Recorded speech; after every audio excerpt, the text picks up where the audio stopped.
Fala aí, meus queridos, eu acabei de editar aqui esse vídeo, eu tive que colocar esse recadinho aqui antes, que eu faço um paralelo com algumas formas de fazer stand-up em relação à sua estrutura, como é o one-liner, com alguns movimentos que aconteceram, a evolução da comédia, né? Então, quando eu falo do street jokes, que eu comparo com a one-liner, o que eu tô querendo dizer é que a estrutura da one-liner já existia desde a street jokes, assim como também storytelling, todas as estruturas já existiam, mas houve uma ordem em que a moda foi evoluindo na comédia stand-up, em que o storytelling, por exemplo, agora é o principal, em outro momento já foi só uma piada. É isso que eu quis dizer, só para evitar complicação, vamos que vamos. Bem-vindos ao canal do Ilan. Meu nome é Ilan e esse é meu canal. Depois de uma certa demora, a gente volta com o nosso curso completo de stand-up com o capítulo 3, a videoaula 3. Gêneros e tipos de comédia stand-up. Quais são os estilos da comédia stand-up? Quais são os tipos? Quais as formas de categorizar a comédia stand-up? A primeira coisa que eu preciso falar sobre isso é que no vídeo passado a gente deu uma olhada no panorama geral da comédia stand-up, da história da comédia stand-up.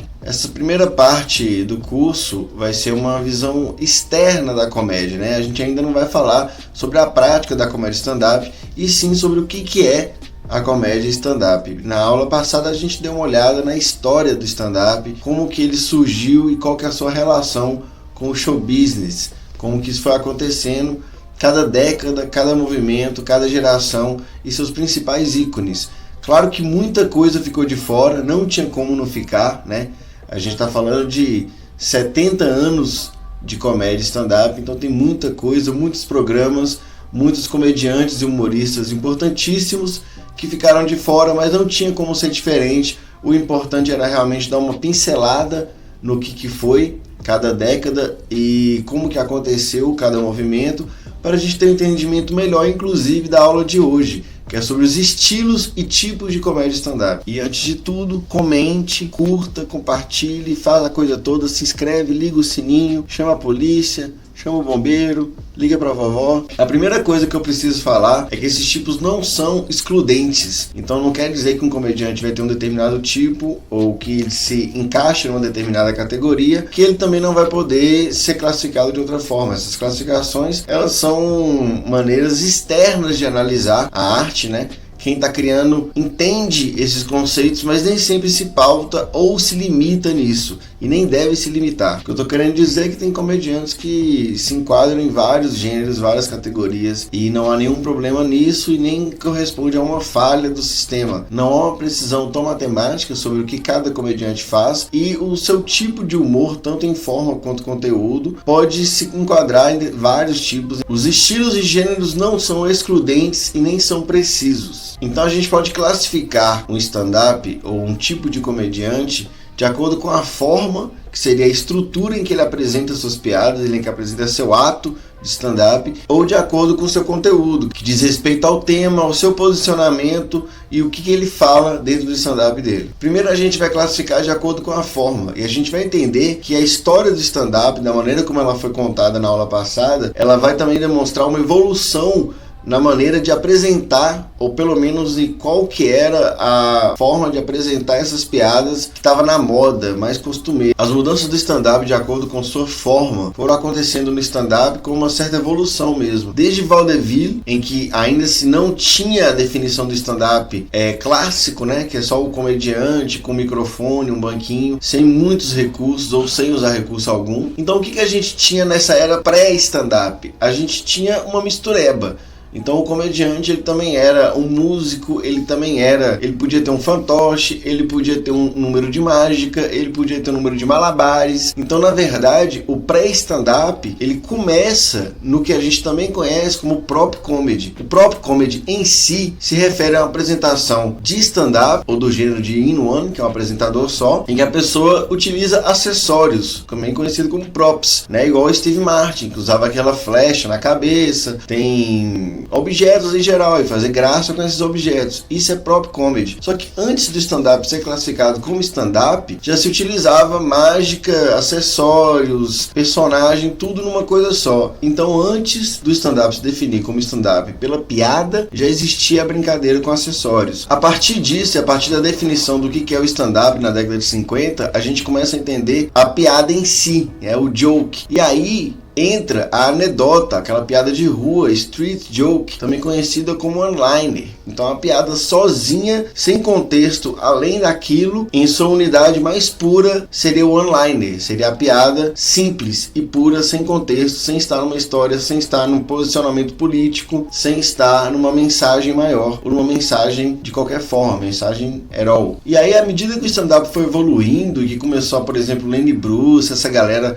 trazer opiniões e trazer questionamentos e perspectivas únicas na comédia, essas piadas elas foram aglomerando-se e formando os beats, que são várias piadas num determinado contexto ou numa determinada abordagem. Então elas têm uma coesão entre si, elas não estão isoladas e jogadas, e não estão também totalmente despessoalizadas. Essas piadas elas começam a tomar um cunho mais subjetivo.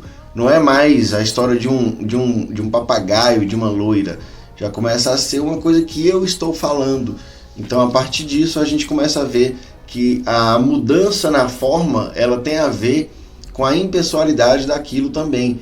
Então, no próprio comedy, ou na street joke, né, na piada de anedota, piada de rua, igual a gente tem no Brasil Costinha, e nos acessórios, não há pessoalidade, não há envolvimento do interlocutor naquilo que ele está dizendo.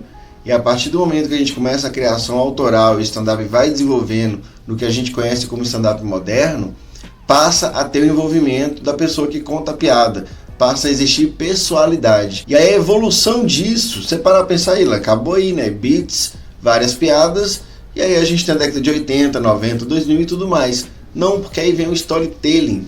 E o que é o storytelling dentro dessa perspectiva que eu estou propondo agora?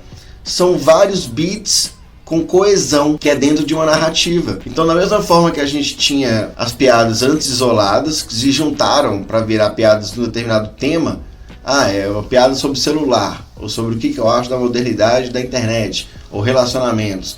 Da mesma forma que existia isso, agora a gente tem vários beats, vários conjuntos de piadas que acompanham o mesmo raciocínio, a mesma história, a mesma narrativa.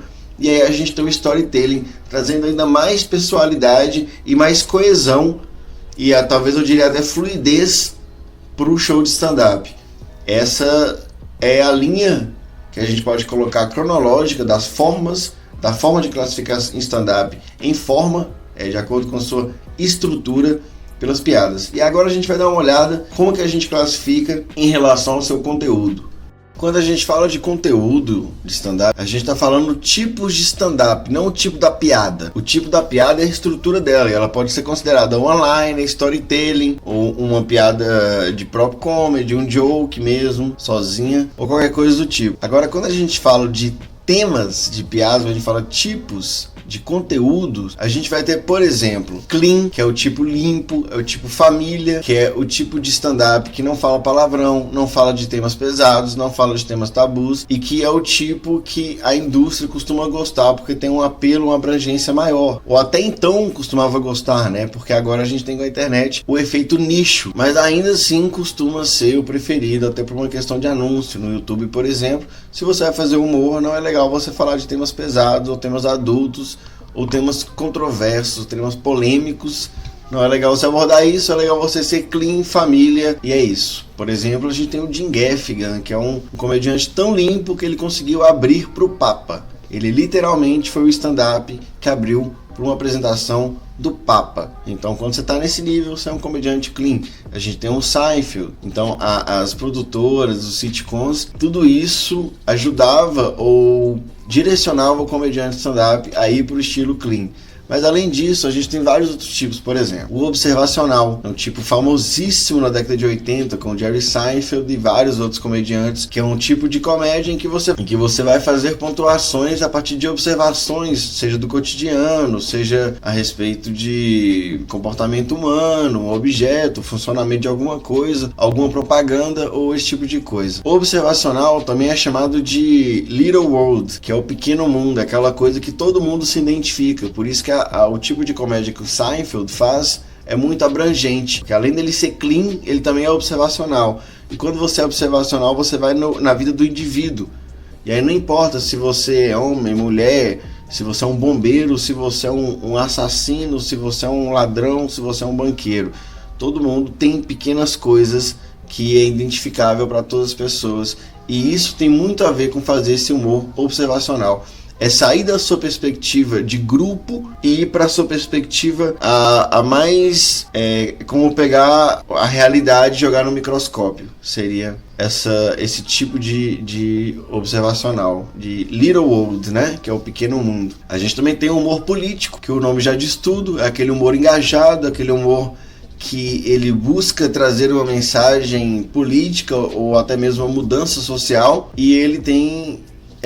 vários comediantes de nicho, né, que fazem esse tipo de humor, como por exemplo o Bill Maher, que é extremamente famoso por fazer isso. Tem o humor confessional, que é aquele humor que a pessoa vai utilizar o palco e suas piadas de forma catártica. Ela vai fazer como o próprio nome diz, é uma confissão. Ela vai se abrir, vai contar casos pessoais e particulares, muitos deles, se não todos, verdade, baseados na realidade, e a partir disso vai trazer humor e também a identificação, porque a gente parte do princípio de que uma pessoa se expondo às suas vulnerabilidades, você vai se identificar com as suas vulnerabilidades também. Então é um tipo de humor que também tem um apelo muito forte e costuma estar ligado a uma veia mais artística da comédia, porque também talvez não se enquadre tão bem na televisão, que é o que a gente estava falando do clean. E aí, como a gente fala TV, a gente vai falar ao contrário disso. E aí a gente tem o humor negro, o famoso humor negro. O que é o humor negro exatamente? O humor negro, gente, é quando trata de um tema tabu. E além disso, é quando o tema tabu ele é tratado da perspectiva errada, quando o comediante ele se propõe a defender o indefensável.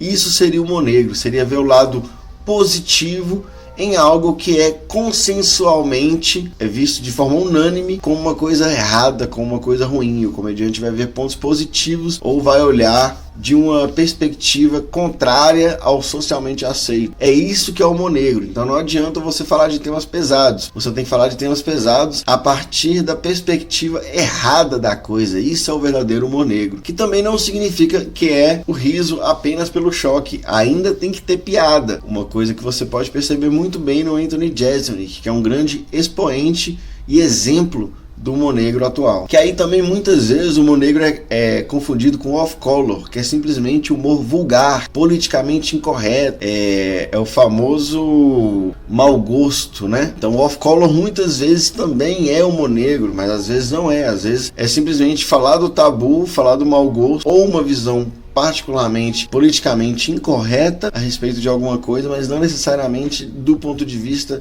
errado da sociedade, mal visto da sociedade. E aí a gente tem o Blue Comedy, que o Blue Comedy é aquele humor sujo, que é o da putaria, é o famoso proibidão, muito palavrão, muito tema pesado, muito tema de sexo. Isso é o Blue Comedy, é onde a grosseria não é poupada, não é economizado. A gente tem o deadpan, que é um tipo de humor e principalmente um tipo de entrega, também chamado de dry humor, que é o humor seco. Aqueles comediantes que não utilizam muito a emoção na hora de entregar uma piada, preferem entregar piada num tom mais monótono ou numa espécie mais de apatia em relação ao próprio texto. É um estilo de stand-up. Tem a Tig Notaro. Aqui no Brasil a gente tem o Duncan, que é um pouco deadpan, que é esse estilo mais pautado, e tem muitos comediantes nesse gênero, e é um gênero que também costuma estar um pouco mais ligado ao alternativo. O Steven Wright também pode ser considerado um deadpan, apesar dele ter uma característica, um delivery muito forte, tem uma presença muito forte. A gente tem o cringe, que é aquele humor de constrangimento, é o humor a partir da situação embaraçosa. A gente tem o insult comedy, que é o roast também, que é a arte de usar a comédia para insultar alguém, para falar mal de alguém, para ofender alguém, seja num crowd work, comediante, por exemplo, com a plateia, igual o Patricio Neal fazia brilhantemente. Ele muitas vezes ofendia as pessoas da plateia até para começar seu show de stand-up, ou para mostrar um pouco sua persona, ou para desenvolver seu texto. Ele era muito bom nisso, ou até mesmo nos roasts, seja fritadas, seja roast battle, que é batalha de comediante com outro. Então tem várias estruturas e vários tipos de show que abrigam o insult comedy ou roast. E tem inúmeros outros. Isso aí é só algumas classificações que não vai te ajudar a criar, mas vai te ajudar a entender melhor o que foi feito na comédia, o que pode ser feito e o que cada comediante faz. É uma forma de ter ferramentas, esse episódio e o anterior, para analisar melhor o comediante e ter mais recursos para estudar a comédia stand-up. Que aí a partir daí a gente vai começar o entendimento de dentro da comédia. A partir desse entendimento externo, a gente começa a desenvolver o que é a criação da piada e o que é a entrega da piada. Primeiro a gente tinha que entender melhor qual que era o tipo de stand-up. O stand-up é como a música. A gente tem vários gêneros e apesar de ter semelhança entre eles, que é a linguagem musical, que são as notas e as progressões e tudo mais, a gente tem muitas diferenças também. Quanto mais a gente entender isso e tem referência disso, mais capacidade a gente tem de navegar nesses formatos e estilos e de buscar o que a gente chama de a própria voz,